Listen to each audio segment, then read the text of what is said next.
মুমিনদেরকে বলা হয়েছে তোমরা কখনো হতাশ হবে না, কারণ তাকদীর লেখা হয়ে গেছে, হতাশার কোনো কারণ নাই। একটা প্রবণতা আমরা সমাজে দেখছি আত্মহত্যার। ইয়াং জেনারেশনকে আমরা নসিহত করব যে ভুলেও নিজের জীবনকে বিসর্জন দিতে যাবেন। আল্লাহ রাব্বুল আলামিন আপনাদেরকে সৃষ্টি করেছেন তার ইবাদত করার জন্য এবং তার জমিনে তার দিনটাকে প্রতিষ্ঠা করার জন্য। খেলায় খেলায় আপনার জীবনটা নষ্ট করবেন না, ঠিক আছে ভাই? আল্লাহ বোঝার তৌফিক দান করেন। তো কলম সৃষ্টি করার পরে কিয়ামত পর্যন্ত সব লেখা হয়ে গেছে। এখন আমাদের এই পৃথিবীতে তো মানুষ ছিল না, ছিল? এদিকে মনোযোগ দেন। এই পৃথিবীতে কি আগে মানুষ ছিল? এই পৃথিবীতে আগে কি ছিল তাহলে বলেন? হ্যাঁ, মাশাআল্লাহ। এই পৃথিবীতে আগে কি ছিল? এখন ওরা নাই? সবার সাথেই কিন্তু একটা করে আছে। কমপক্ষে কয়টা করে? সবার সাথে কমপক্ষে একটা করে।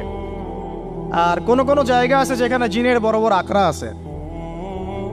পৃথিবীতে যে জায়গাগুলো থেকে ইসলাম বিরোধী অপতৎপরতাগুলো চলে, ওখানে জিনের আখড়া বেশি। আর কথা বুঝতে পারছেন? তো জিন জাতিকে আল্লাহ পাক ধ্বংস করে দিয়েছেন তাদের পাপের কারণ, আল্লাহ দ্রোহিতার কারণে, অবাধ্যতার কারণে।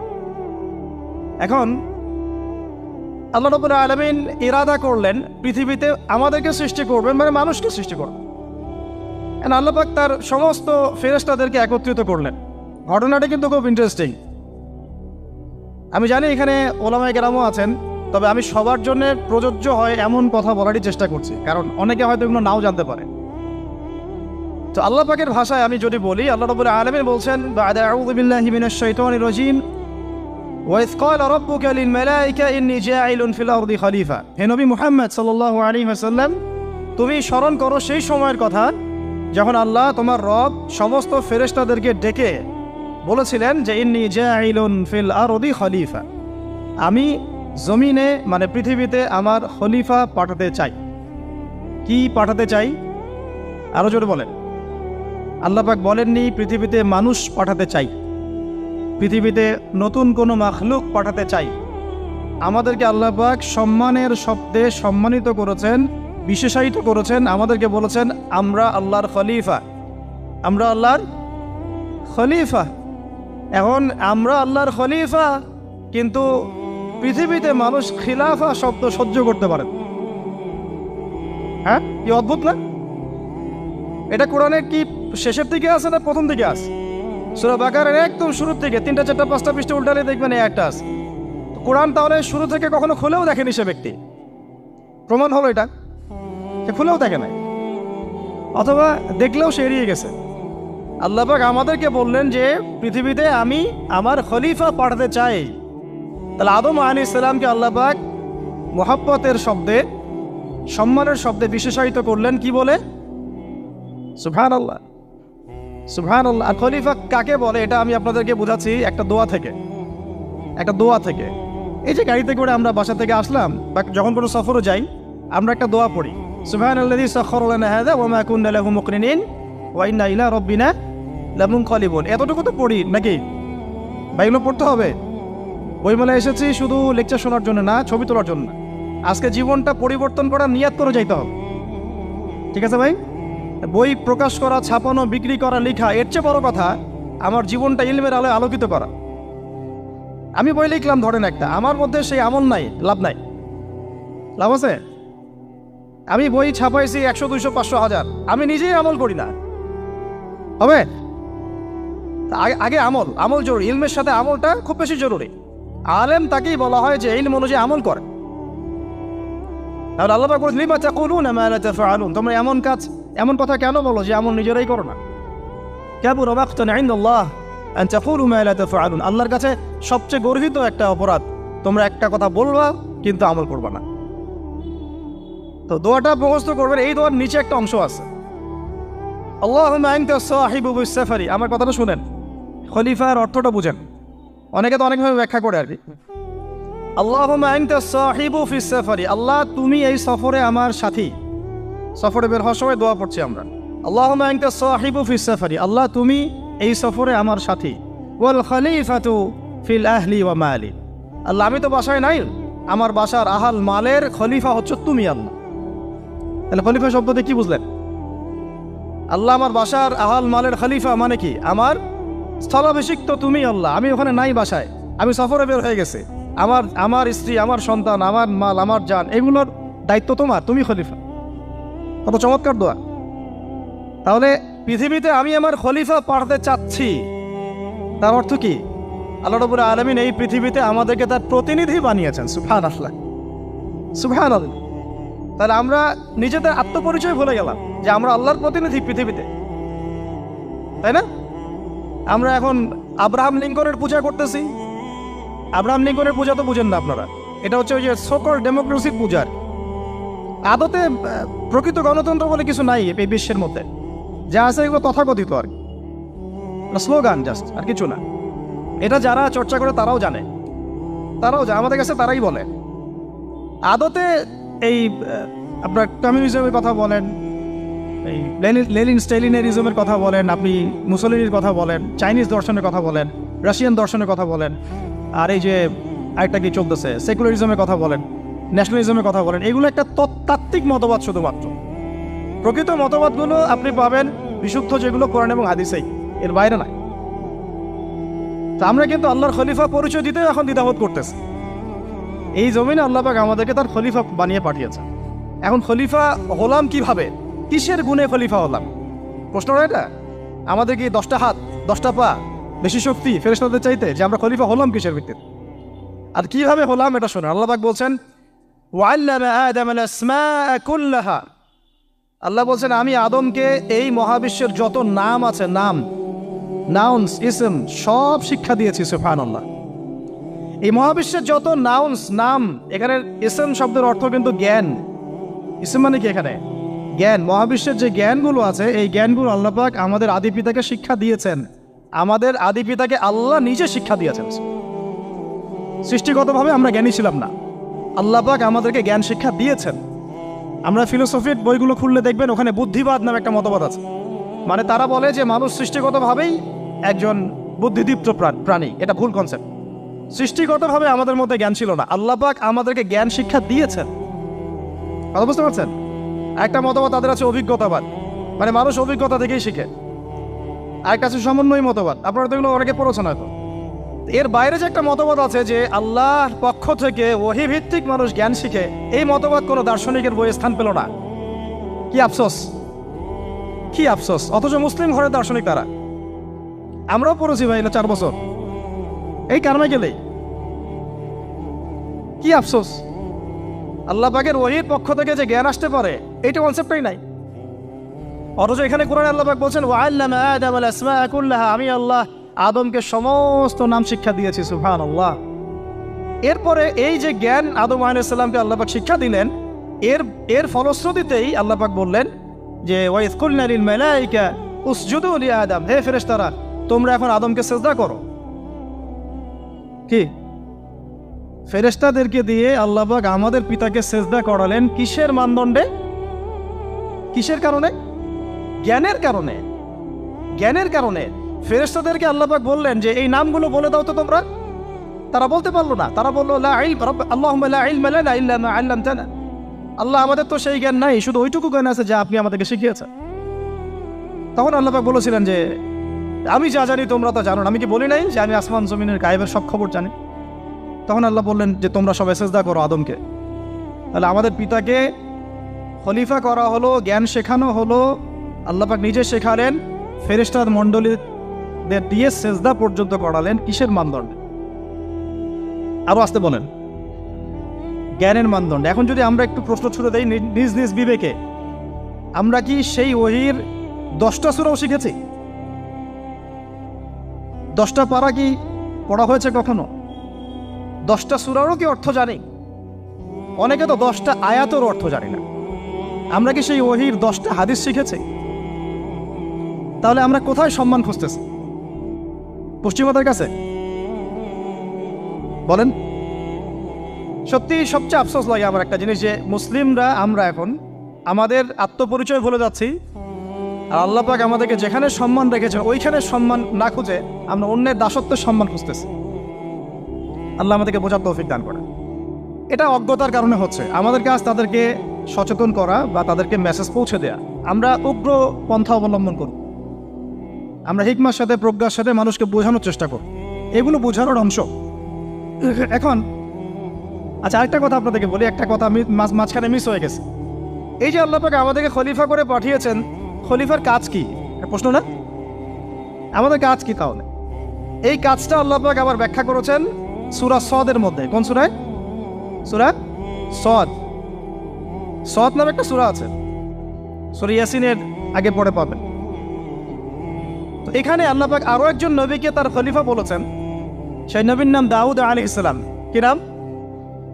আর দাউদ আলাইহিস সালাম কিন্তু এই জেরুজালেম থেকে, যেখানে এখন ওই জায়নিস্টরা বোম্বিং করে আর কি, নিরীহ মুসলিমদেরকে হত্যা করে বিগত 70 বছর থেকে, ওই জেরুজালেম থেকে কিন্তু দাউদ আলাইহিস সালাম বিশ্ব শাসন করেছিলেন। তার পরবর্তীতে তার সন্তান সুলাইমান আলাইহিস সালামও কিন্তু ওখান থেকে বিশ্ব শাসন করেছিলেন। আর এখনকার বনু ইসরাইল দাবিদার এই জায়নিস্টরা, তারাও কিন্তু ওই ফিকিরই করছে, ওখান থেকে তারা বিশ্ব শাসন করতে চায় এবং তারা মনে করে তাদের একজন মাসিহ আসবে, সেই মাসিহ আসলে তারা বিশ্ব শাসন করবে। আমরা সেই মাসিহের নাম জানি মাসিহুদ দাজ্জাল। কি নাম? এই দাজ্জালকে ওরা ওদের সত্য মাসিহ মনে করে, আমরা জানি হচ্ছে মিথ্যা ভণ্ড প্রতারক মাসিহ, অথচ ওরা মনে করে এটা হচ্ছে সত্য মাসিহ। এই জায়গায় তারা ধোঁকা খাচ্ছে।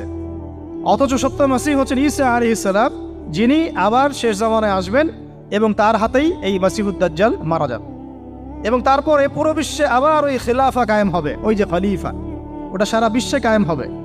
এই টাউন হলও বাদ যাবে না ইনশাআল্লাহ। এটা মানুষ মানতে চাচ্ছে না, কিন্তু মানুষ না মানলে কি? আল্লাহ পাকের নকশায় সব আঁকা আছে কখন কি হবে। কে কে কল্পনা করেছিল যে আজকে আপনারা বসে এখানে দিনের আলোচনা করবেন? কল্পনা করা যায় তো? যে শব্দগুলো আপনারা বলছেন এগুলো বললেই তো নাই গায়েব, এখন বলছেন। কেউ কি কল্পনা করেছিল যে হঠাৎ করে এমন একটা সময় চলে আসতে পারে? কেউ কিন্তু কল্পনা করেনি, আল্লাহ পাকের নকশায় ছিল। এখানে আমাদের একটা আফসোসের কথা, এখানে মাস্টার মাইন্ড আল্লাহ রাব্বুল আলামিন। প্রকৃত মাস্টার মাইন্ড কে? আমরা ক্রেডিট নেওয়ার প্রতিযোগিতায় ব্যস্ত হয়ে আছি এখন, কার কত ক্রেডিট নেওয়া যায়। এখানে একক ক্রেডিট পাওয়ার যোগ্য কেউ না, সমস্ত ক্রেডিট কার? আল্লাহ রাব্বুল আলামিন। এটা আল্লাহর সাথে গাদ্দারি করতে যায় না, তাহলে ভুলে যান। কারণ আমি বারবার বলেছি আপনাদেরকে, কোরআন থেকে একটা শিক্ষা আমরা শিখেছি, একটা কম যখন মাজলুম থাকে, দুর্বল মাজলুম জুলুমের শিকার হচ্ছে, আল্লাহ পাক সেই কমটাকে বাঁচান, কোনো না কোনো একজন ত্রাণকর্তাকে পাঠান, কোনো একটা সূরতে আল্লাহ পাক সেই কমকে বাঁচায় দেন। আবার যদি এই নিয়ামতটা পাওয়ার পরে ওই কম আবার এই জুলুম শুরু করে, আবার আল্লাহ দ্রোহিতা শুরু করে, আল্লাহ পাক তার চেয়ে বড় জালেম চাপাই দিন। কথা বুঝতে পারছেন? আল্লাহর সাথে গাদ্দারি করতে চাই না, আল্লাহ পাক আমাদেরকে বোঝার তৌফিক দান করেন। এখন খলিফার কাজটা কোথায় পাবেন? কোন সূরায় ভাই বলেন? সূরা সদে আল্লাহ পাক দাউদ আলাইহিস সালামকে খলিফা সম্বোধন করে বলছেন, ইয়া দাউদ। কি চমৎকার আহ্বান! ইয়া দাউদ, হে দাউদ, ইন্না জাআলনাকা খলিফাতান ফিল আরদ। দেখো, আমি আল্লাহ তোমাকে পৃথিবীতে খলিফা করেছি। কি করেছি? খলিফা করেছে। তোমার কাজ কি শোনো। ফাহকুম বাইনান নাসি বিল হক। বোঝার চেষ্টা করেন একজন খলিফার কাজ কি। খলিফা মানে আল্লাহর প্রতিনিধি, জমিনে যে দায়িত্বশীল, অন্য মানুষের উপরে যে দায়িত্বশীল, তার কাজ ফাহকুম বাইনান নাসি বিল হক, মানুষের মাঝে ন্যায় বিচার প্রতিষ্ঠা করবে, এটা তোমার কাজ।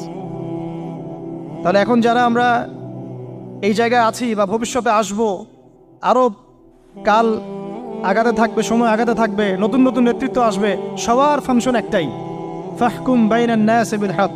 আমাদের কাজ হবে মানুষের মাঝখানে কি করা? ন্যায় বিচার, বিচার ফয়সালার ক্ষেত্রে ইনসাফ করা, ন্যায় বিচার করা। তো ন্যায় বিচার তো এখন জাদুঘরে আছে নাকি? হ্যাঁ, কোনো কোনো ক্ষেত্রে আমরা চাই না যে ন্যায় বিচার জাদুঘরে যাক, আমরা চাই আবারও ন্যায় এবং সাম্যের সমাজ প্রতিষ্ঠা। ইনশাআল্লাহ এরপর থেকে আমরা কোনো অন্যায় সহ্য করব না। ইনশাআল্লাহ এরপর থেকে আমরা কোনো জল্লাদতন্ত্র কায়েম করতে দিব না। আমাদের যা আছে তাই নিয়ে প্রতিবাদ হবে ইনশাআল্লাহ। কারণ এখনকার প্রজন্ম প্রতিবাদের ভাষা বুঝে। এখন যদি আপনারা আবার সেই প্রাচীন জুলুমের তন্ত্রে মন্ত্রে ফিরে যান, তাহলে আল্লাহর গজব চলে আসবে, বড় গজব। তো খলিফার কাজ কি ভাই? কি কাজ বললাম বলেন? মানুষের মাঝখানে ন্যায় বিচার প্রতিষ্ঠা করা। আচ্ছা, আরো আছে, আয়াত শেষ হয় নাই। আল্লাহ পাক বলছেন ওয়ালা তাত্তাবিউল হাওয়া। আর ন্যায় বিচার করতে গিয়ে নিজের দাসত্ব মানে প্রবৃত্তির অনুসরণ করো না। ন্যায় বিচার করতে গিয়ে নিজের প্রবৃত্তির অনুসরণ করো না, মন গড়া বিধানের অনুসরণ করো না। আমার মামা, আমার চাচা, আমার খালু পার করে দিও না। প্রবৃত্তির অনুসরণ মানে কি? মন যাচাই তাই করো না। ন্যায় বিচার করতে গিয়ে আল্লাহ পাকের বিধান মেনে চলো। আর সূরা মাইদাতে আল্লাহ পাক বলেছেন আয়াত নাম্বার 44, 45, 47-এ, ওয়ামান লাম ইয়াহকুম বিমা আনজালাল্লাহ ফাউলাইকা হুমুল কাফিরুন। যারা আল্লাহ পাকের হুকুম অনুযায়ী বিচার ফয়সালা করে না তারা কাফির। 45-এ গিয়ে আল্লাহ বলছেন ওয়ামান লাম ইয়াহকুম বিমা আনজালাল্লাহ ফাউলাইকা হুমুল ফাসিকুন। যারা আল্লাহ পাকের বিধান অনুযায়ী বিচার ফয়সালা করে না এরা ফাসিক, পাপাচারী। 47 নম্বর আয়াতে গিয়ে আবার বলছেন ওয়ামান লাম ইয়াহকুম বিমা আনজালাল্লাহ ফাউলাইকা হুমুজ জালিমুন। যারা আল্লাহর হুকুম বিধান অনুযায়ী বিচার ফয়সালা করে না এরা জালেম। তো কাফেরও বলেছেন আল্লাহ, ফাসিকও বলেছেন, জালেমও বলেছেন। তাহলে বিচার ফয়সালা করার ক্ষেত্রে আল্লাহ পাকের বিধানকে সর্বোচ্চ অগ্রাধিকার দিতে হবে। নিজের প্রবৃত্তির অনুসরণ করা যাবে না। যদি করে তাহলে কি হবে? ইউদিল্লাকা আন সাবিলিল্লাহ, তাহলে এটা তোমাকে আল্লাহর রাস্তা থেকে সরায় নিয়ে যাবে। এর ফলে কি হবে?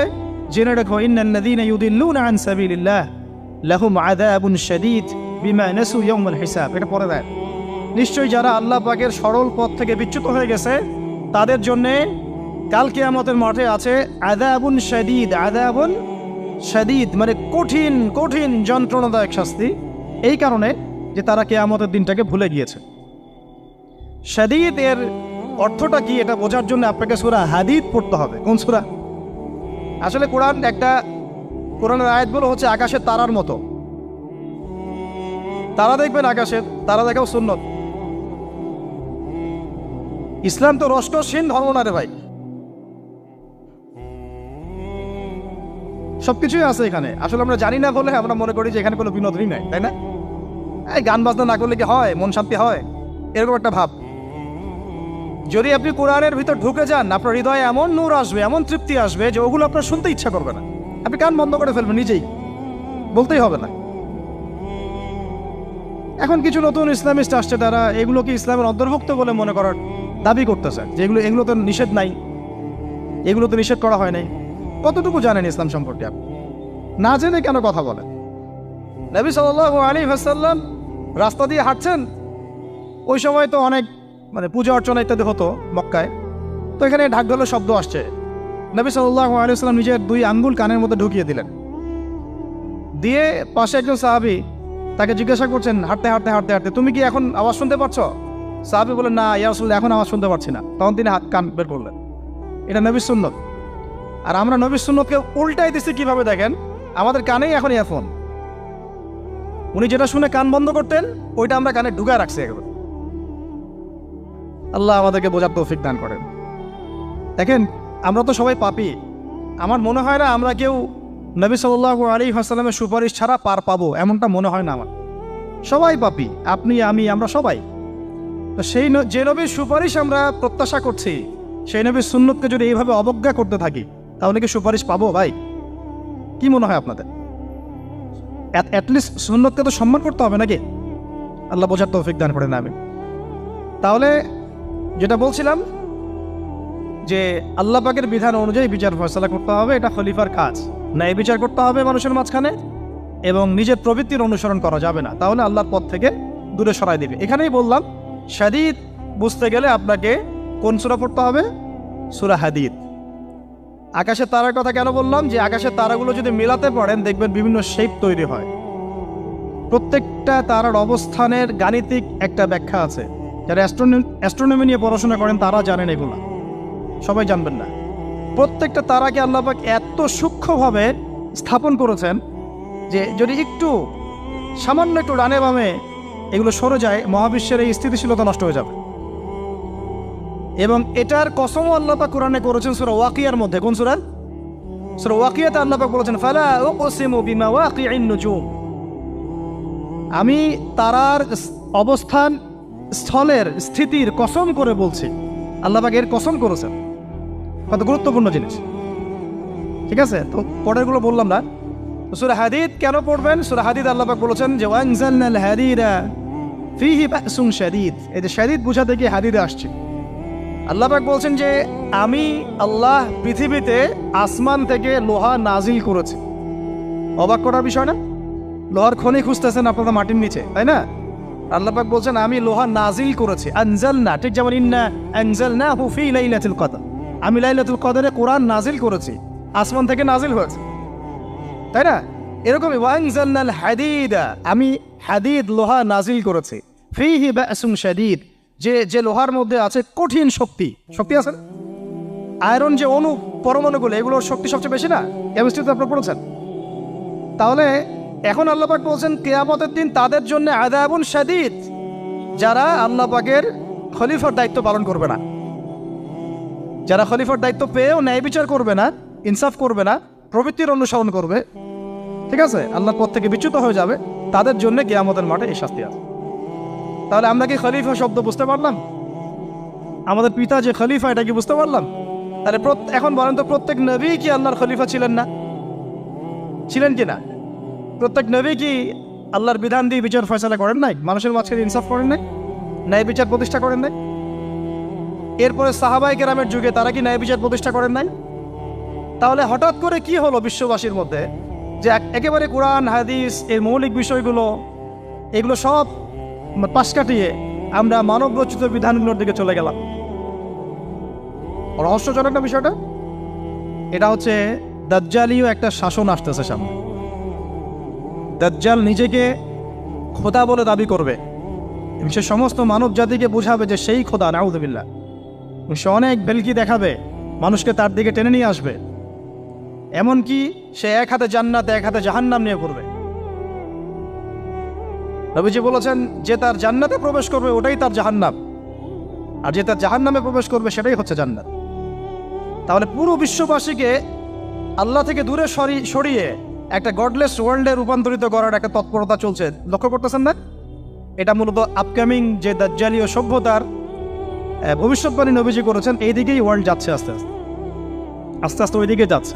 তবে নবীজি এটাও বলেছেন সাল্লাল্লাহু আলাইহি ওয়াসাল্লাম যে আমার উম্মতের মধ্যে একটা তয়ফা, একটা দল, কিছু মানুষ সবসময় হকের উপর অটল থাকবে ইনশাআল্লাহ, কিন্তু তাদের সংখ্যা হবে খুব কম।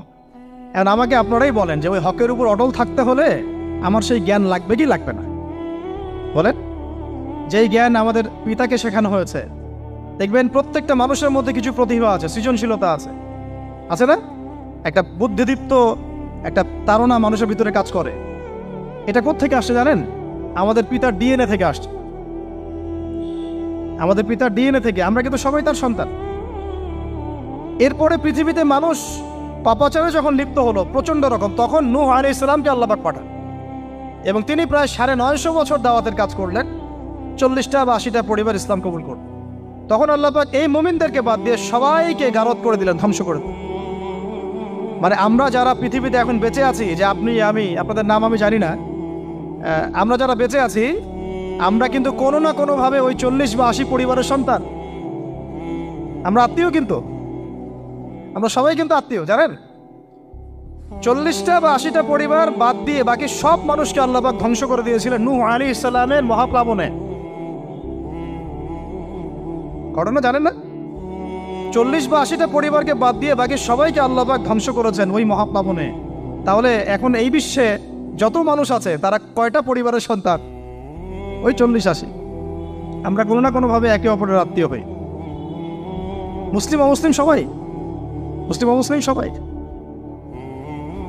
আমরা যে অসাম্প্রদায়িকতার কথা বলি না, এই শব্দটাকে ভালো অর্থে নেওয়া যায়। কি অর্থে? অন্যান্য ধর্মাবলম্বী মানুষ যারা, তারা তাদের ধর্ম স্বাধীনভাবে পালন করবে, কোনো সমস্যা নেই, আমরা তাদের এই কাজে বাধা দিতে যাব না। একইভাবে আমরা আমাদের ধর্ম স্বাধীনভাবে পালন করব, তারা এখানে কোনো বাধা দিতে পারবে না। সিম্পল। তারা তাদের উৎসব তাদের মতো পালন করবে, আমরা আমাদের উৎসব আমাদের মতো পালন করব। না আমি মূর্তি পাহারা দিতে যাব, আর না আমি মূর্তি ভাঙতে যাব। সিম্পল। আমি পাহারাও দিতে যাব না, ভাঙতেও যাব না। সিম্পল। আমরা কি কুরবানিতে তাদেরকে বলতে পারবো ভাই আসেন আমার বাসায় দাওয়াত খান? এটা হয় কখনো? লাকুম দীনুকুম ওয়ালিয়া দিন, আপনাদের দিন আপনাদের, আমাদের দিন আমার। সিম্পল। এই অর্থে ঠিক আছে, কিন্তু সব ধর্ম মিলে যে নতুন ধর্ম বানানোর চেষ্টা করা হচ্ছে বাংলাদেশে, এটা ঠিক নাই। এটা শুভঙ্করের ফাঁকি। সব ধর্ম মিলে নতুন ধর্ম করার কোনো সুযোগ নাই।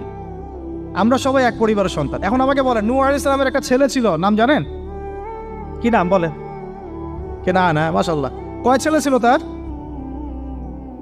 হ্যাঁ না, মূলত চারজন সন্তান থেকে বড় বড় চারটা গোত্র সৃষ্টি হয়েছে। শাম এক সন্তানের নাম কি? এটাকে কেন্দ্র করে এই যে সিরিয়ান কন্টিনেন্টে, পুরো প্যালেস্টাইন, সিরিয়ান, অ্যারাবিয়ান কন্টিনেন্টে যত মানুষ তার বংশধর, ঠিক আছে? হাম একটা সন্তানের নাম হাম। এখান থেকে আফ্রিকার যে কালো কালো মানুষগুলো সব তাদের বংশধর।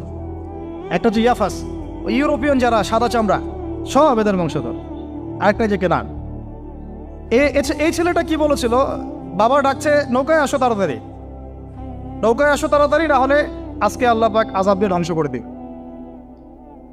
সে নবীর সন্তান হওয়ার পরেও আল্লাহ প্রদত্ত ওহীর জ্ঞানকে মূল্যায়ন না করার কারণে ধ্বংস হয়ে গেল। আর ওই 40টা বা 80টা পরিবার নাজাত পেল কিভাবে? আল্লাহর পক্ষ থেকে নাজিলকৃত ওহীর জ্ঞানকে প্রাধান্য দিয়ে আনুগত্য করে। তাহলে কোন জ্ঞানকে আমরা প্রাধান্য দিব ভাই? আমি বলছি না যে আমরা দুনিয়াবী জ্ঞানগুলোকে শিখবো না, ওই প্রসঙ্গে আমি একটু পরে আসছি যে আমরা শিখবো এবং কিভাবে শিখবো, কতটুকু শিখবো। আগে এই অংশটুকু শেষ করি।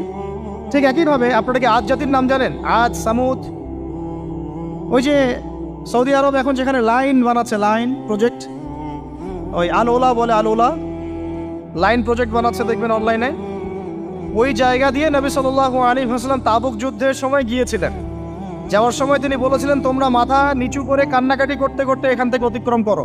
সাহাবীরা মাথার উপর কাপড় দিয়ে কান্নাকাটি করতে করতে জায়গাটা পার করেছেন, কারণ ওই জায়গায় সামুদ জাতি ছিল যাদেরকে ধ্বংস করা হয়েছে। ওটা হচ্ছে এখন পর্যটন স্পট। সুবহানাল্লাহ। তো আদ এবং সামুদ জাতিকে আল্লাহ পাক ধ্বংস করলেন, কিন্তু তাদেরকে করেন নাই যারা ওহীর জ্ঞানকে প্রাধান্য দিয়েছেন। ইব্রাহিম আলাইহিস সালাম কোন জ্ঞানের বদৌলতে আল্লাহকে চিনলেন? মানব রচিত জ্ঞান নাকি আল্লাহর পক্ষ থেকে নাজিলকৃত জ্ঞান? বলেন। মূসা আলাইহিস সালাম কোন জ্ঞানের বদৌলতে ফিরআউনের মতো এই যে কি বলবো প্রতাপশালী একজন শাসকের সামনে দাঁড়িয়ে বুক ফুলিয়ে ইসলামের দাওয়াত দিলেন? কোন জ্ঞানের আলোকে? ওহীর জ্ঞান। আর ওহীর জ্ঞান যখন নাজিল করা হয়েছে তখন তিনি দোয়াটা পড়ছিলেন, রব্বি ইশরাহ লি সাদরি ওয়া ইয়াসসির লি আমরি ওয়াহলুল উকদাতাম মিন লিসানি ইয়াফকাহু কওলি। প্রত্যেক নবী, ইউসুফ আলাইহিস সালাম কারাগারে 12 বছর থেকেছেন। কত বছর? 12 বছর। আমাদের অনেক ভাই এরকম 5 বছর, 7 বছর, 10 বছর, 12 বছর থেকেছে, আছে। এমনও মানুষ আছে, এখন বলা যায় তাই বলি, যে ওই যে একটা শব্দ শুনেছেন আয়না ঘর, ওখানে দীর্ঘদিন ছিল, তারপরে নাই, কোথায় গেছে আল্লাহই ভালো জানে।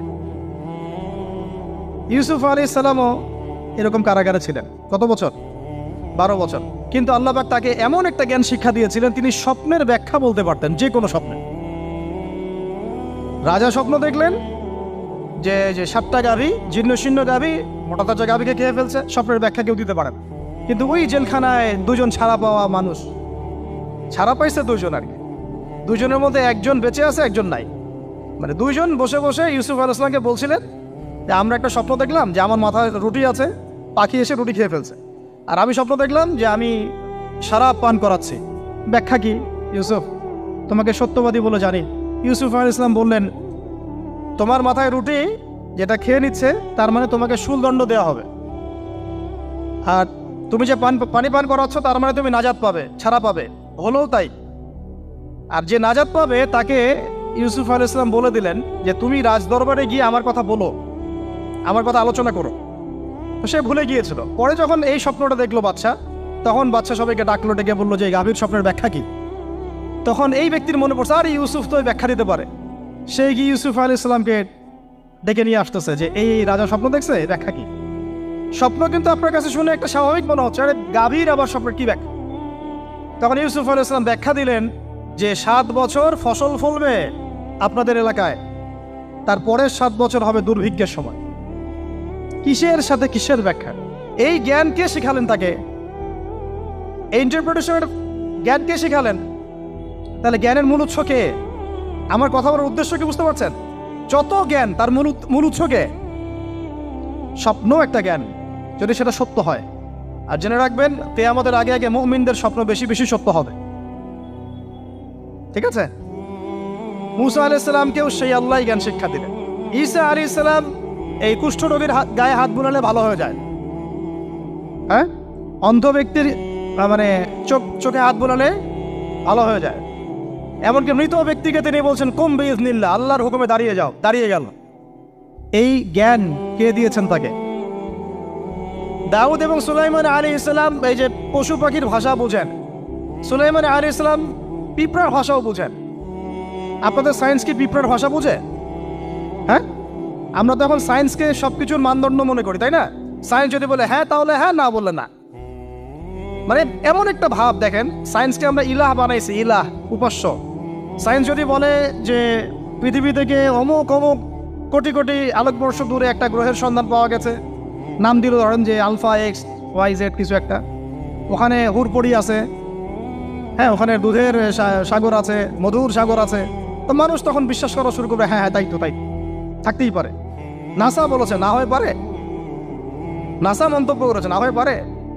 ওরকম যদি বলে অনেক দূরে একটা আগুনের একটা বিশাল ইয়া পাওয়া গেছে, গ্রহ পাওয়া গেছে, ওখানে আযাব দেওয়া হয়, শাস্তি দেওয়া হয়, ওখানে অন্য মাখলুক আছে, ওদের ভাষায় এলিয়েন আর কি, মানুষ বিশ্বাস করে।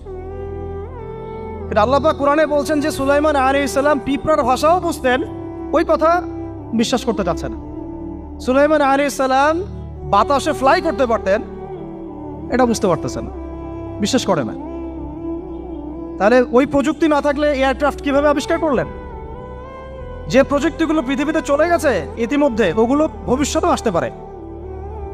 যেমন একটা প্রযুক্তির কথা বলি, সুলাইমান আলাইহিস সালাম বসে আছেন, একজনকে বললেন না সাবার রানী বিলকিসের সিংহাসন কে নিয়ে আসতে পারবে?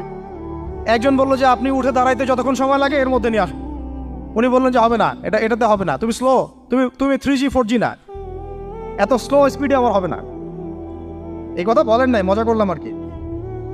আমাদের ইউটিউবাররা আবার এই অংশ কাট করে আবার প্রচার করে দিতে পারে। দেখেন কিসের সাথে কি ব্যাখ্যা করলো।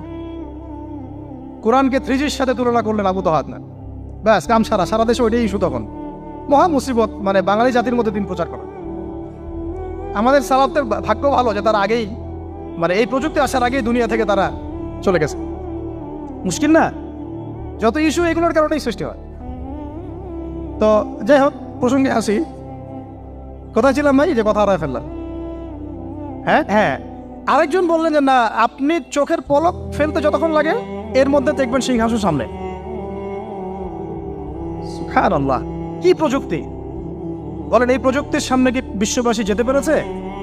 দেখেন সুলাইমান আলাইহিস সালামের বাতাসে ফ্লাই করাটা কিন্তু এখন পৃথিবীতে খুব কমন হয়ে গেছে। আমরা সবাই ফ্লাই করতেছি বাতাসে, তাই না? যদি আপকামিং কোনো সময় আপনি দেখেন যে এইরকম চোখের পলকেই একটা বস্তু আরেকটা জায়গা থেকে এক জায়গায় চলে আসতেছে, আমি অবাক হব না ইনশাআল্লাহ। কারণ কোরআনে অতীতে এই ঘটনার দলিল আছে। বুঝাতে পারতেছি না? এক কথায় সমস্ত জ্ঞানের মূল উৎসকে।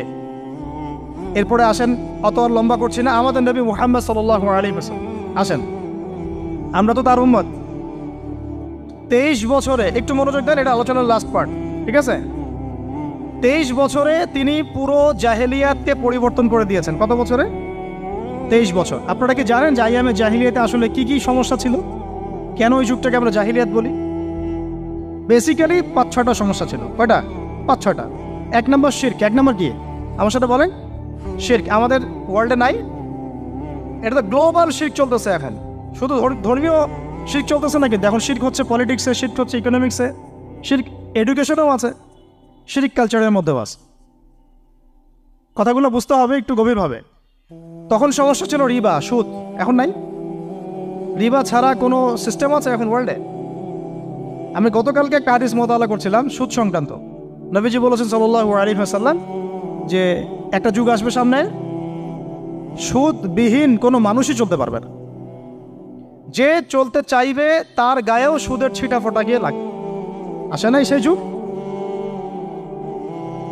সুবহানাল্লাহ, কিভাবে তিনি এত স্পেসিফিকলি কথাগুলো বলতে পারেন? নিশ্চয়ই তিনি এমন একজন সত্তার কাছ থেকে জ্ঞান পেয়েছেন যিনি সব জানেন, অতীত বর্তমান ভবিষ্যৎ, তাই না?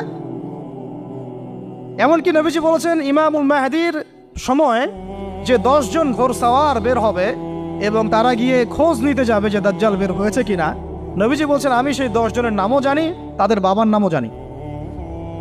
সুবহানাল্লাহ, সুবহানাল্লাহ। কিয়ামতের মাঠে আলী রাদিয়াল্লাহু আনহু, আবু বকর রাদিয়াল্লাহু আনহু, ওমর, উসমান রাদিয়াল্লাহু আনহুম আজমাইন, তাদের হিসাবটা কেমন হবে ওইটাও নবী সাল্লাল্লাহু আলাইহি ওয়াসাল্লাম আগেই বলে দিয়েছে। সবচেয়ে দ্রুত হিসাব হবে এই উম্মতের আলী ইবনে আবি তালিব রাদিয়াল্লাহু আনহু। যাবেন, বেরোবেন, শেষ। কি মানুষ, তার জীবনীটা পড়ে দেখবেন। আমি শেষের দিকে বলে দিব আপনাদেরকে আজকে, এবং এটা রেকর্ডেড থাকবে, ইনশাল্লাহ অনলাইনে দিয়ে দিব, যে আপনারা কোন কোন সাবজেক্টের বই কিনবেন। বইমেলা তো শুধু মানে আসলেন একটা র্যান্ডমলি বই কিনলেন এমন না, টপিক ধরে ধরে সাবজেক্ট ওয়াইজ বই কিনতে হবে। ঠিক আছে ভাই? বই কেনার পিছনে টাকা পয়সা খরচ যদি না করেন, মানে দিনের জন্য অর্থ ব্যয় করার মানসিকতা না থাকে, এলেম পাওয়া যাবে। অনেক মুহাদ্দিস নিজের গায়ের জামা খুলে দিয়ে পর্যন্ত বই নিয়ে বাসায় গিয়েছে, জানেন? তাদের সমস্ত সম্পত্তি বিক্রি করে দিয়েছেন বই কেনার জন্য। আজকে সকালে আমাদের এক ভাই মজাকারা করছিলেন যে আমারই এক ওস্তাদ, বাংলাদেশের অনেক বরেণ্য একজন আলেমে দিন, প্রবীণ আলেমে দিন, তার কথা আলোচনা হচ্ছিল যে তিনি কিতাব পড়তে পড়তে পড়তে হঠাৎ একটা কিতাব তিনি খুঁজে পাচ্ছেন না। তো ছাত্রদেরকে পাঠালেন যে খুঁজে নিয়ে আসো তো, কোথায় আছে, কেউ খুঁজে পায় না। তিনি নাকি ওযু করে এসে নামাজ, 2 রাকাত নামাজ পড়ে বাচ্চার মতো হাউমাউ করে কান্নাকাটি শুরু করলেন, আল্লাহ আমার সেই কিতাব কোথায় গেল, আমার কিতাবটা এনে দেন। তলাবুল ইলম কাকে বলে দেখেন, ইলমের তালেব, ইলমের ছাত্র কাকে বলে? এই যে ইলমের ছাত্র, আমরা কি ছাত্র হইতে পারছি? একটা বইয়ের দাম যদি দেখি 100 টাকা, বাস আমাদের গায়ে লাগে। 100 টাকা দিয়ে তো আপনার গার্লফ্রেন্ডকে নিয়ে বসতে গায়ে লাগে না, বসলে তো 500 টাকা চলে যায়। আর এখনকার মেয়েরা তো খায়ও বেশি ডেটিংয়ের সময়, আনকি, তাই না? অনেকে দেখা যায় যে এটাকেই প্রফেশন বানায় ফেলছে না। জিনা থেকে বাঁচতে হবে, জিনা থেকে বাঁচতে না পারলে কলবে আল্লাহ নূর আসবে না। আল্লাহ পাক আমাদের কথাগুলো বোঝার তৌফিক দান করেন, আমিন। জিনা, আবার বলছি, জিনা থেকে বাঁচতে হবে, অন্যথায় কলবে নূর আসবে না। আল্লাহ পাক আমাদেরকে বোঝার তৌফিক দান করেন, আমিন। কোথায় ছিলাম ভাই? বলেন। 1 নাম্বার কি ছিল? শিরক। 2 নাম্বার রিবা, সুদ। ওইটা বলতে গিয়ে হাদিসটার কথা বলেছিলাম। এই সুদটা কি এখন বেশি না কম? এখন সুদ মানুষ খাচ্ছে, যুক্তিও দিচ্ছে যে এই যুগে এখন সুদ না খাইলে কি চলে। একদিন একটা মসজিদে বয়ান করছিলাম, তো মসজিদে বয়ানের মাঝখানে একজন দাঁড়ায় গেল, দাঁড়ায় আমাকে বলছে যে উস্তাদ, হুজুর বুঝলাম আপনার সব কথা ঠিক আছে, এখন আমার 1 লাখ টাকা ধার লাগবে, আমি কোত্থেকে নিব? বলেন, আসলে উত্তর দিবেন কি? হ্যাঁ, সুদের ক্ষতিকর বিষয়গুলো যেমন বলতে হবে, সুদবিহীন ব্যাংকিং সিস্টেম এবং অর্থনৈতিক ব্যবস্থাও তো চালু করতে হবে। সেটা কি? সেটা হচ্ছে যাকাত। সেটা কি? যাকাত, সাদাকা এবং কর্জে হাসানা, এগুলো তো চালু করছি না আমরা শুধু কথা বলছি তাত্ত্বিক যে সুদ হারাম। আমিও তো অনেক জায়গায় বলছি, কারণ বলতে হচ্ছে, না আপনারা জানাতে তো হবে। সুদের পাপের সবচেয়ে নিম্ন শাখা হচ্ছে মায়ের সাথে জেনা করা, সর্বোচ্চ শাখা হচ্ছে আল্লাহ এবং তার রাসূলের সাথে যুদ্ধ করা। একটা হাদিস বুখারীতে এরকমও আসছে, বুখারীতে কি তিরমিজিতে, আমি রেফারেন্সটা বলে যাচ্ছি, তবে হাদিসটা সহিহ। নবী সাল্লাল্লাহু আলাইহি ওয়াসাল্লাম বলেছেন, যে ব্যক্তি 1 দিরহাম সুদ খায় সে যেন 36 বার জেনা করে। আর আপনারা তো জানেন, এটা আমার বলার দরকার নাই, 4 শ্রেণীর মানুষকে নবীজি অভিশাপ দিয়েছেন, যে নিজে খায়, তারপরে যে সুদ দেয়, যে লিখে রাখে, যে সাক্ষী থাকে।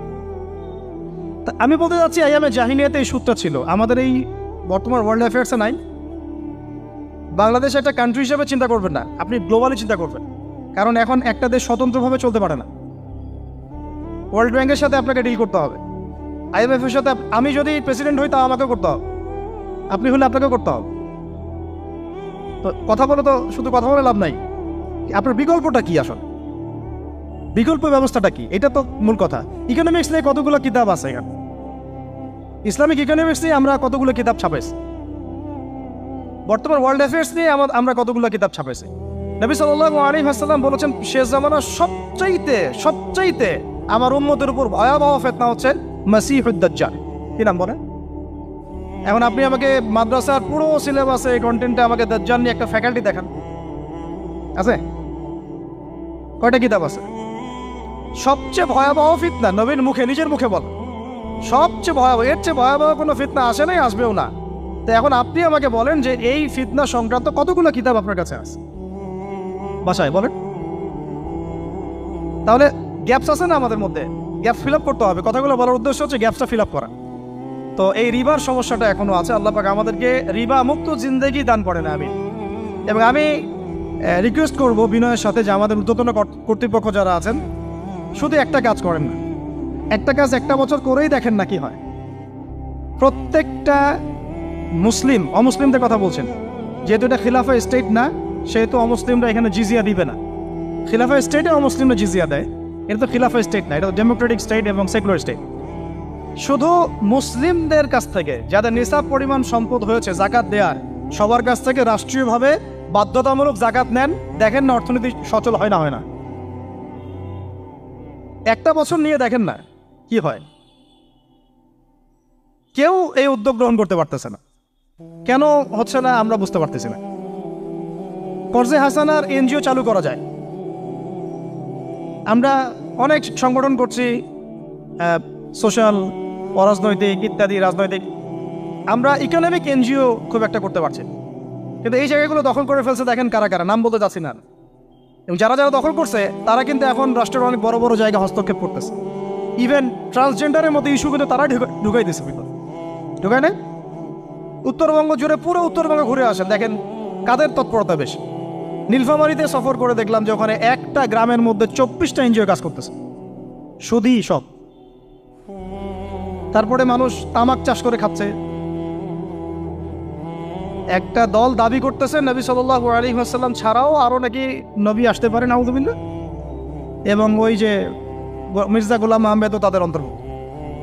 মানুষ ওই দলের নাম লেখাচ্ছে চাকরির জন্য, ব্যবসা করতেছে তারা দেশের মধ্যে।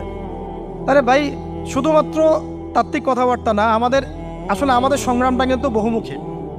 শুধু ইলম অর্জন তো একটা বেসিক জিনিস, এই বেসিকটাই এখনো হচ্ছে না আমাদের। ইলম অর্জনটা বেসিক জিনিস, এটাই হচ্ছে না। এরপরে আপনার অর্থনীতি সমৃদ্ধ করা, সংস্কার করা, সমাজ সংস্কার করা, রাজনৈতিক অঙ্গনগুলোর মধ্যে যে অরাজকতা, এগুলোকে সংস্কার করা, কত কাজ আমাদের। কিন্তু আমরা কিন্তু একটা জায়গাতেও স্থির নাই। ইভেন একটা মাসালাতেও আমরা এক জায়গায় আসতে পারতেছি না, ঐক্যবদ্ধ হতে পারতেছি না। আমরা খুবই ব্যাকডেটেড চিন্তা করতেছি এই জায়গাতে। অথচ আমাদের উচিত ছিল এই প্রবলেমগুলোকে আরও 30-40 বছর আগে সলভ করা। তাহলে এখন হয়তো আপনি ভালো কিছু পেতেন। আমাকে একটা প্রতিষ্ঠান দেখান যেখানে নুরানি থেকে নিয়ে, মানে নুরানি থেকে দাওরা বা ক্লাস নার্সারি থেকে মাস্টার্স, এরকম সিলসিলায় ইসলামিক শিক্ষা এবং জেনারেল শিক্ষাকে একত্রিত করে একটা সিলেবাস মেনটেন করে পড়ানো হচ্ছে। আমাকে কয়েকটা প্রতিষ্ঠানের নাম বলেন, আমি ওখানে আমার মেয়েকে ভর্তি করাবো। আমাকে দেন, রেডিমেড দেন, আমার ছেলেকে ভর্তি করাবো। আমরা ফিকির করতেছি না। এটা হওয়া উচিত ছিল বিগত 30 বছর আগেই। আমি আপনাদেরকে বলি যে প্রকাশনা সংস্থার ভাইরা আছেন অনেকে এখানে। ধরেন আমাদের রংপুরের কোনো ভাই আপনাদেরকে পুরো 1 বিঘা জমি দিল, বা ধরেন 5 বিঘা জমি দিয়ে দিল, ঠিক আছে? আর আমরা সবাই মিলে দেশবাসীর কাছ থেকে টাকা কালেক্ট করে একটা কনস্ট্রাকশন দাঁড় করে, প্রতিষ্ঠান দাঁড় করালাম। একেবারে অনার্স, মানে নুরানি থেকে নিয়ে, মানে প্লে গ্রুপ থেকে নিয়ে মাস্টার্স, এরকম ফ্যাকাল্টি আর করলাম। এখন ভাই আপনারা যারা বই প্রকাশ করতেছেন, আমাকে কি আপনারা বই দিতে পারবেন? প্রত্যেকটা ক্লাসে আমি কোন কোন বই পড়াবো পারবেন? আমাকে কি সিলেবাস দিতে পারবেন? কথা বলেন। প্লে গ্রুপে কোন কোন বই পড়াবো আমাকে দেন। নার্সারিতে দেন, STD 1-এ দেন, 2-তে দেন, 3-তে দেন, 5-এ দেন। এভাবে আপনি আমাকে ক্লাস 10 পর্যন্ত দেন। তারপরে কি আপনি আমাকে অনার্স, মাস্টার্স, এই ফ্যাকাল্টিগুলো আলাদা আলাদা, এগুলো কি ইউনিভার্সিটি আদলে আপনি কি আমাকে সাজা দিতে পারবেন? আমরা জায়গা দিব, টাকা দিব, প্রতিষ্ঠান করে দিব। প্রকাশনা সংস্থা থেকে কি আমরা এতটুকু পেতে পারি? তাহলে কাজের ক্ষেত্র আসলে কোনগুলা? আজকে আদনান ভাইয়ের একটা বই নিয়ে পড়তেছেন, কালকে অমুক ওস্তাদের একটা বই নিয়ে পড়তেছেন, আজকে এইটা, কালকে সেইটা। কনস্ট্রাকটিভ পড়াশোনাটা কোথায়?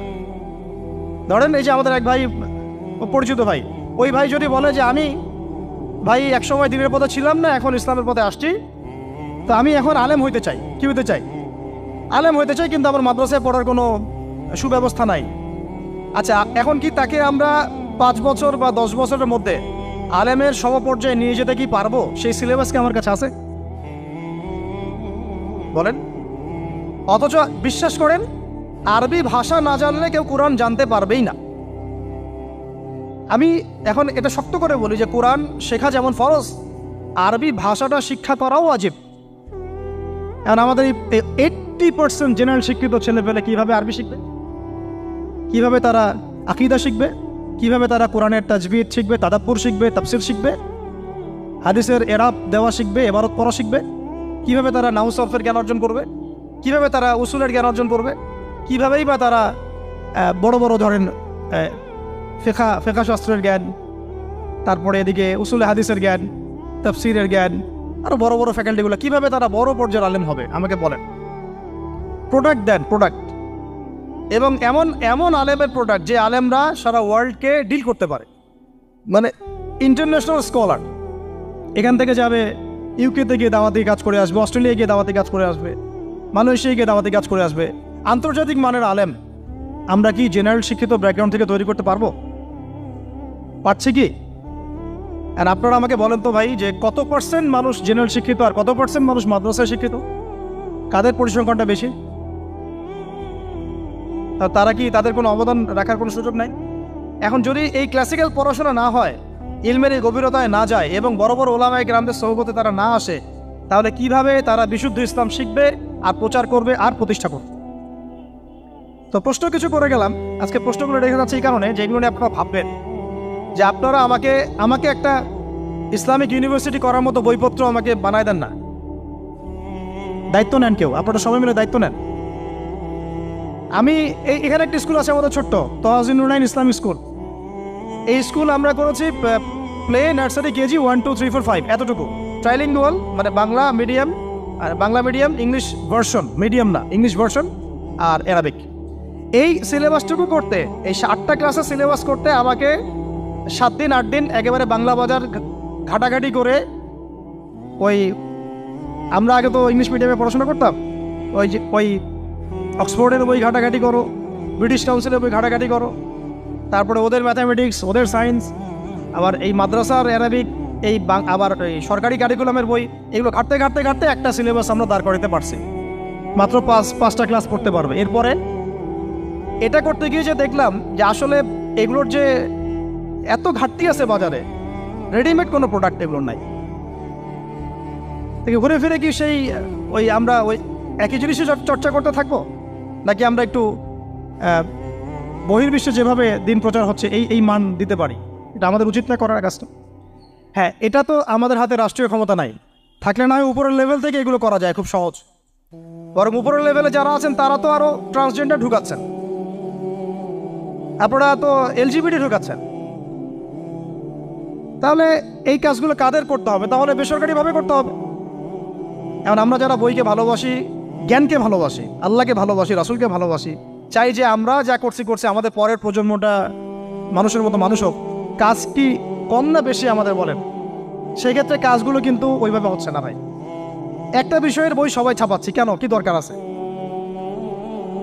একটা বিষয়ের বই আমি সবাই ছাপাচ্ছি, একটা জিনিস, একটা হিস্ট্রি, একটা কিতাব, অনেকগুলো প্রকাশনী আপনারা করতেছেন। একই বই ফাইজুল কালাম সবাই করতে আছে, একটা বই তাসাউফ আত্মশুদ্ধি অনেক প্রকাশনী করতেছে, কপি করতেছে। ভাই আমাদের কি কাজ? কি দুনিয়ার স্বার্থ উদ্ধার করা, না আমার দিনের কোনো খেদমত? আমার কথায় মাইন্ড করবেন না, আমি মাইন্ড করার মতো কথা বলছি না। আমি বলছি আপনাদেরকে আরও যেন কনস্ট্রাকটিভ হয় কাজগুলো। মানে আপনাদের সাথে আমি বসবো ইনশাল্লাহ আবার আলাদা করে, যে একটা আমাকে পুরো শিক্ষা ফর্মুলা আমাকে দিবেন, মানে প্রত্যেকটা ক্লাসের বই রেডি করে দিবেন, যাতে আমরা প্রতিষ্ঠান বানালেই একদম পুরা কমসে কম ক্লাস 1 থেকে 10 ঢেলে দিতে পারি, আমার পরিশ্রম করতে না হয়। ওখানে বাংলা মিডিয়ামের বই থাকবে, ইংলিশ মিডিয়ামেরও থাকবে, এবং অ্যারাবিক তো থাকবেই। একটা গঠনমূলক সিলেবাস, যেটা পড়লে আমার ছেলে মাশাআল্লাহ হাফেজও হবে, এদিকে মাশাআল্লাহ সে ইংরেজিতেও দক্ষ হবে, সায়েন্সেও দক্ষ হবে। এক পর্যায়ে যখন সে এসএসসি পাস করবে, সে দেখবেন যে যার রাস্তা বেছে নিচ্ছে। বেস আমি তাকে করে দিছি 10 পর্যন্ত। এখন সে ডক্টর হোক আর ইঞ্জিনিয়ার হোক, আর না হয় যদি আল্লাহর খলিফাই হয়, কোনো সমস্যা নেই। সমস্যা আছে? এটা দরকার ছিল ভাই, আরও 30 বছর আগেই দরকার ছিল। আমরা যেটা পাই নাই, এটা আমাদের আফসোস। আর এই জেনারেল ব্যাকগ্রাউন্ড থেকে এইরকম জায়গায় উঠে এসে এই যে এগুলো কথাগুলো বলা বা এই কাজগুলো করা, এগুলো সবাইকে হয়তো আল্লাহ পাক এভাবে কবুল নাও করতে পারে। এর পিছনে অনেক গল্প থাকে, অনেক হিস্ট্রি, অনেক ত্যাগ, অনেক আত্মত্যাগ, এগুলো সবাই হতে পারবে না। কিছু মানুষ বের হয়ে আসছে, ডক্টর জাকির নাইক তো সবাই হতে পারে নাই, পারছে? তো এই জিনিসগুলো আমাদের বুঝতে হবে যে আমভাবে সবাই সব কিছু করতে পারবে না। আমাদের একটা একাডেমিক ফর্মুলা দরকার, যেখানে আমরা পড়বো, আমরা আলেম হয়ে বের হবো। পারা যাবে তো ইনশাআল্লাহ? আচ্ছা, অনেক গভীরে চলে গেছি, আপনাদেরকে মানে অনেক বেশি বিরক্ত করে ফেলতেছি আর কি। কথাগুলো বলার খুব মন চাচ্ছিল, তো বলে ফেললাম। আর আমরা চাচ্ছি কথাগুলো সবার কাছে পৌঁছাক, যাতে করে অন্তত বিভাগীয় শহরগুলা, অন্তত ঢাকা, রংপুর, রাজশাহী, মানে বড় বড় শহর আমাদের চট্টগ্রাম, কক্সবাজার ইত্যাদি ইত্যাদি বড় বড় শহরগুলোতে যদি একটা করে এরকম একটা করে প্রতিষ্ঠান থাকে, যেখানে আপনি পুরো জেনারেল শিক্ষা এবং ইসলামী শিক্ষা দুটোকে সমন্বয় করে এবং এই মানে দ্বিমুখী শিক্ষার মেরুকরণটাকে দূর করে একটা কনস্ট্রাকটিভ সিলেবাস দিতে পারেন, দেখবেন আজকে না হোক, আজকে থেকে 10 থেকে 15 বছর পরে আমাদের ছেলে মেয়েদের একটা প্রজন্ম আসবে, দেখবেন ইনশাআল্লাহ ওরা আমাদের চেয়ে অনেক ডিনামাইট হবে। এই যে আজকে অনেকগুলো আয়াত বললাম, অনেকে হয়তো জানেন না বা পড়েন নাই, ওরা ক বলতেই বুঝে ফেলবে কোন সূরায় আছে। হবে না? সম্ভব। আর যদি না করতে পারি তাহলে ঘুরে ফিরে ওই একই অবস্থা। ওইটা দিয়ে হবে না ভাই। এই মানে ইসলাম বিষয়টা কি, এটা এমন না যে কিছু অংশ নিলাম কিছু অংশ নিব না, এটা এমন না। নিলে ভাই নেওয়ার মতো নেওয়া লাগে। উদখুলু ফিস-সিলমি কাফা, একেবারে পরিপূর্ণরূপে দিনে প্রবেশ করে সিরিয়াসলি নেন। চান্স তো একটাই। আল্লাহ পাক আমাদের কথাগুলো বোঝার তৌফিক দান করুন। আর আমাদের সন্তানদের সাথে তো আমরা এটা হতে দিতে পারি না। আমরা না হয় অনেক সময় নষ্ট করে ফেলছি। আমরা এই টাউন হলে বসে চা খাইছি, আড্ডা মারছি একসঙ্গে, স্কুলে পড়ার সময়, কলেজে পড়ার সময়। এবং এখানে কি হয় না হয় আমি খুব ভালো করে জানি। এবং আমারও সময় এমন কিছু হতো না যেটা এখন হোমোসেক্সুয়ালিটি, এখন এখানে হোমোসেক্সুয়ালিটি হয়। তাহলে বলেন এগুলো আমাদের জিম্মেদারি না? আচ্ছা, রংপুরে, অন্তত রংপুরের শহরে এইরকম উদ্যোগ নিতে পারবেন কারা কারা? হাত তুলেন দেয়। আমি যে কথাগুলো বললাম, কার কার সাহস আছে? এগুলো তাত্ত্বিক কথা বলে চলে গেলে কাজ হবে না। বইমেলা একবার হয়েছে, এরপরের বইমেলা না হয় আপনাদের প্রতিষ্ঠানের ক্যাম্পাসে করবেন, সমস্যা কি? রংপুরে অন্তত পক্ষে এরকম একটা ক্যাম্পাস গড়ে তোলেন। যার যা আছে তাই নিয়ে নামেন। কারো অর্থ থাকলে, কারো জমি থাকলে, কারো বুদ্ধি থাকলে, কারো প্রকাশনা সংস্থা থাকলে, কারো টিচার প্যানেল থাকলে আসেন, রংপুরে একটা কিছু করে দেখাই। আর সবাই যদি তাকায় থাকি একজনের দিকে, যে আদনান ভাই করবে, অমুক ভাই করবে, তমুক ভাই করবে, তারা তো হলো না। কারণ আমরা তো কারো উপর নবী হয়ে আসি নাই। সবাই মিলে হাত লাগালে তখন কাজ করা যাবে ইনশাআল্লাহ। এখন এই প্রতিষ্ঠানগুলোর দরকার আছে না নাই? এর গুরুত্বটা বোঝার যোগ্যতা আল্লাহ পাক আপনাদেরকে দান করেন, দোয়া করি আমি। তো ভাই আর লম্বা করতেছি না, আমি শেষের অংশটুকু বলে শেষ করে দিচ্ছি যে এই সুদ আর শিরক যেমন ওই সময় ছিল এখনও আছে। আর ওই আইয়ামে জাহিলিয়াতের সেই সুদ আপনি দেখলেন, এখন শিরক দেখলেন। মাদক আছে না নাই? আইয়ামে জাহিলিয়াতের মাদক, আইয়ামে জাহিলিয়াতের এই নারী জাতির অবমাননা আছে না সমাজে? নাই? আর ব্যাখ্যা করতে যাচ্ছি না, আপনারা জানেন সব। আর আইয়ামে জাহিলিয়াতে ছিল একটা গোত্রীয় হানাহানি, দ্বন্দ্ব, মারামারি, এখন সমাজে নাই? এটাই তো চলতেছে এখন সমাজে। তো এখন এই জাহেলিয়াতের সমাজটাকে মাত্র 23 বছরের মধ্যে আমাদের নবীজি চেঞ্জ করে দিয়েছে। কত বছর? এখন আপনারা আমাকে বলেন তো যে তিনি কি কোনো জাদু করছেন? তিনি কি কোনো জাদু দেখাইছেন সমাজে এসে? মানুষকে মারছেন? মানুষকে কি তিনি মানে কঠোর ছিলেন? তিনি, তার কাছে আল্লাহর ফেরেশতা আসতো, তিনি কি সেই শক্তি কাজে লাগায় একদম সমাজের মানুষকে জোর করে ইসলাম কবুল করাইছেন? তিনি কি করছেন 23 বছরে? এটা বলেই শেষ করে দিব। তবে তার আগে শুধু এতটুকু বলবো, 23 বছর পরের মক্কাটাকে একটু দেখেন। 23 বছরের পরের মক্কাটাকে একটু দেখেন। ওই মক্কাতে কি কোনো শিরক আছে? হ্যাঁ, 23 বছর পরের মক্কা, ওখানে কি কোনো শিরক আছে? ওখানে কি কোনো সুদ আছে? কোনো মাদক আছে? বলেন। কোনো নারীর অবমাননা আছে? কোনো গোত্রীয় হানাহানি আছে? তার 23 বছরের মধ্যে পুরো সমাজটাই চেঞ্জ করলেন কিভাবে? জাদু তো করেন নাই, মানুষকে তো অত্যাচার করেন নাই, কটু কথাও বলেন নাই, এমনকি তিনি কারো গায়ে হাতও তোলেন নাই, তাই না?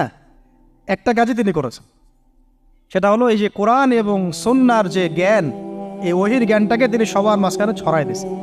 এই তো কাজ। তারপরে সেই জ্ঞান যখন মানুষ শিখেছে, তার উপরে আমল করেছে, এবং সেই জ্ঞান এর উৎস আল্লাহ রাব্বুল আলামিন, তার কাছে আত্মসমর্পণ করেছে, নবীর কাছ থেকে আত্মশুদ্ধি অর্জন করেছে, এবং হালাল খেয়েছে, পরিবার গঠন করেছে, প্রজন্মকে তৈরি করেছে, সৎ কাজে আদেশ করেছেন, অসৎ কাজে নিষেধ করেছেন, প্রয়োজনে কখনো হিজরত করেছেন, কখনো মার খেয়েছেন, কখনো সবর করেছেন, কখনো বা জিহাদও করেছেন। এভাবে আস্তে আস্তে পুরো আরবের মধ্যে দিনটা প্রতিষ্ঠা হয়ে গেল। তাহলে মূল উৎসটা কি ছিল? জ্ঞান। মূল উৎসটা কি ছিল বলেন? জ্ঞান। আর এই জ্ঞানটার চর্চায় আমাদের সবাইকে করতে হবে। আল্লাহ পাক আমাদেরকে তৌফিক দান করে দেন। এর চর্চা করতে গেলে আমাদের সমাজে এখন দুইটা রাস্তা, এর বাইরে আপনি কোনো রাস্তা দেখবেন না, হয় মাদ্রাসা ব্যাকগ্রাউন্ড অথবা জেনারেল ব্যাকগ্রাউন্ড, এই তো। সমন্বিত কোনো প্রচেষ্টা খুব বেশি দেখা যাচ্ছে না। আজকে আমার কথা বলার মধ্যে একটা অন্যতম একটা গুরুত্বপূর্ণ পার্ট হচ্ছে সমন্বিত প্রচেষ্টা এখন থেকে নেওয়া উচিত। এতে আপনারা এগ্রি করেন না করেন না? যদি এগ্রি করেন তাহলে প্রত্যেকটা জায়গায় এরকম কিছু কিছু প্রতিষ্ঠান গড়ে তোলার চেষ্টা করেন। ইনশাআল্লাহ আজকে না হোক, আজকে থেকে 10-15 বছর পরে ফলাফল পাওয়া যাবে। ঠিক আছে ভাই? আল্লাহ পাক আমাদেরকে বোঝার তৌফিক দান করেন। শেষ করার আগে খালি কয়েকটা সাবজেক্ট বলবো। এখন যারা জেনারেল স্টুডেন্ট, আপনাদের তো মাদ্রাসায় যাওয়ার কোনো সুযোগ নাই, বা গেলেও আপনারা একাডেমিক্যালি পড়তে পারেন না। তাই আমি কয়েকটা সাবজেক্ট বলে দিচ্ছি, এই সাবজেক্টগুলো ধরে ধরে বই কিনবেন এই বইমেলা থেকে। ঠিক আছে? অন্তত প্রত্যেকটা সাবজেক্টের একটা করে বই কিনবেন। রাজি আছেন? রাজি নাই? অন্তত প্রত্যেকটা সাবজেক্টের একটা করে বই কিনবেন। সাবজেক্ট 1 নম্বর হচ্ছে আল কোরআন। 1 নম্বর কি? আপনাকে কোরআন তেলাওয়াত করা শিখতে হবে। কোরআন তেলাওয়াত শেখার কি বই আছে খুঁজে বের করেন। আর এটা একা শিখতে পারবেন না, এটা নিয়ে গিয়ে কোনো ওস্তাদের কাছে বসে পড়তে হবে। এটা খুব খেয়াল রাখবেন আপনারা, একা একা বই পড়ে কখনো আলেম হয়ে যাওয়া যাবে না, বরং তখন বিভ্রান্ত হওয়ার সুযোগ বেশি থাকে। বই থাকবে, এটা আপনার গাইডেন্স, কিন্তু আপনার একজন মুরব্বী আলেম লাগবে। যে কোনো কাজ মুরব্বীদের সাথে মশওয়ারা না করে করলেই সমস্যা। কারণ আমরা তো দিন সম্পর্কে তেমন কিছু জানিই না রে ভাই। সমুদ্রে ডুব দিলে বুঝবেন যে গভীরতা কত বেশি। এখন আমরা ডুবই দেই নাই, এই জন্য মনে হয় যে আমি সবই জানি। ঠিক আছে? ডুব না দিলে আমার কাছে মনে হয় যে আমি তো সবই জানি। ডুব দিলে বুঝবেন যে আপনি কিছুই জানেন না, আমি কিছুই জানি না। 1 নম্বর সাবজেক্ট ভাই কোরআনের তেলাওয়াত শিখতে হবে। রাজি আছেন তো ইনশাল্লাহ? তাহলে এই বইগুলো কিনেন। 2 নম্বর হচ্ছে এই কোরআনের মানে ব্যাকরণ শেখার বইগুলো কিনবেন। কোরআনের ব্যাকরণ শেখার আরবি ভাষা সাহিত্যের বই কিছু কিনবেন। এই বইগুলো আপনাকে ওস্তাদদের কাছে গিয়ে পড়তে হবে। ঠিক আছে? এরপরে কিনবেন কোরআনের কিছু তাফসির, সহজ। মনে করেন একটা তাফসির নেন সহজ। কেউ মারিফুল কোরআন কিনেছেন, হয়তো কেউ সহজে অনুবাদ হয়েছে জালালাইন একটা কিনেছেন, কেউ হয়তো তাওজিহুল কোরআন কিনেছেন। একটা তাফসির বাসায় রাখেন অন্তত। ঠিক আছে? এটা হলো 3টা। 4 নম্বর হচ্ছে হাদিসের অন্তত একটা বই কিনেন আজকে। হাদিসের সহজ কিতাব কিনবেন। অনেকে দেখা যায় যে ভাই একেবারে হেদায়েত পেয়ে সহিহ বুখারী নিয়ে বসে যান। একেবারেই গলত কাজ আপনাদের, একেবারেই গলত কাজ। সহিহ বুখারী পড়তে গেলে 12 বছর সময় লাগে মানুষ। ওই লেভেলে যাইতে একটা মানুষের 12 বছর সময় লাগে। ওটা সবার প্রথমে ওটা খুললে তো আপনি হাদিস বুঝবেনই না। মনে হবে যে হাদিস কোরআনের সাথে সাংঘর্ষিক, এরকম মনে হবে। সহজ থেকে 1 লাফে কি আমরা ক্লাস 10-এ যাই? আগে তো ক্লাস 1-এ ভর্তি হয়েছেন, তাহলে হাদিসের শাস্ত্রে আসছেন, আগে বুখারী ধরতে গেলেন কেন? সবার আগে আপনি মৌলিক কিছু হাদিসে আরবাইন কিনেন, ফয়জুল কালাম কিনেন, আস্তে আস্তে আপনি বুলুগুল মারামে যান, রিয়াদুস সালিহিনে যান, মিশকাতে যান, আস্তে আস্তে আপনি তিরমিজি নাসাই করতে করতে সহিহ বুখারীতে যাবেন, সমস্যা নাই। ঠিক আছে? হাদিস আরেকটা বললাম, কটা হলো? 4টা-5টা। হ্যাঁ, আগে বল কি? কোরআন, আরবি ভাষা সাহিত্য, তারপরে তাফসীর আর হাদিস। 4টা বলেছে। 5 নম্বর হচ্ছে সিরাত। 5 নম্বর কি? নবীর জীবনী যে পড়ে নাই সে নবীকে চিনে না। নবীর জীবনী না পড়লে না কোরআন বুঝতে পারবে না আর হাদিস বুঝতে পারবে। তো নবীর জীবনের অন্তত একটা বই কিনে যান এখান থেকে, অন্তত একটা। 60টা কি 70টা নবীর জীবনী আছে এই বইমেলাগুলোতে, খুলে দেখেন। আমার কাছে সবগুলোই আছে। এই চট্টগ্রামে ভাইরা যখন ছিলেন লালখানে কয়দিন আগে, আমি ভাইদের কাছ থেকে বই কিনেছি, নিজে কিনেছি প্রায় 70,000 টাকা একদিনেই। আর ওনারা আমাকে হাদিয়া দিয়েছেন মনে হয় আরো 30,000 টাকার হবে। তো এক পুরো বই ব্যাগ গাড়ি ভর্তি। তো প্রায় 60, আমি গুনে দেখলাম যে প্রায় 50 থেকে 60টা সিরাতের কিতাব আছে বাজারে। একটা তো কিনেন, অন্তত একটা সিরাতের কিতাব তো অন্তত কিনেন। তারপরে ইসলামের ইতিহাসের বই কিনেন। 6 নম্বর ইসলামের ইতিহাসের বই কিনেন। 7 নম্বর ইতিহাস না জানলে কিন্তু আমরা শেকড় চিনতে পারবো না। 7 নম্বর হচ্ছে এই 4 খলিফার জীবনী, সাহাবীদের জীবনী, তাবেঈদের জীবনী, ইমামদের জীবনী, এগুলো কিনেন। 8 নম্বর হচ্ছে ইসলামী অর্থনীতির কিছু বই কিনেন, ইসলামী অর্থনীতির। 9 নম্বর হচ্ছে এই ইসলামিক জিওপলিটিক্সের কিছু বই কিনেন। এই বইগুলো কিছুটা কম, আমি এটা ভাইদেরকে বলবো যে এগুলো ছাপানোর চেষ্টা করেন বেশি বেশি। আর 10 নম্বর হচ্ছে ইসলামী ফিকহের যে মাসলা মাসাইলগুলো জানার জন্য কিছু বই আছে, এইগুলো। এই 10টা সাবজেক্টের বই একটা একটা করে কিনে বাসায় চলে। আর একটা নসিহত করবো, বরেণ্য আলেমদের বই পড়বেন। মানে আমি একটা বই ধরেন কালকে বের করে ফেললাম, ভাই আবু তো আদনান ভাই লিখছে বলেই যে আপনাকে ওটা কিনতে হবে জরুরি না, এটা জরুরি না। সবার আগে আপনি বরেণ্য আলেমদের বইগুলো আগে পড়বেন, তারপরে আপনার একটা মেজাজ এমনি তৈরি হয়ে যাবে যে কোনটা হক আর কোনটা বাতিল এটা আপনি নিজেই বুঝতে পারবেন তখন।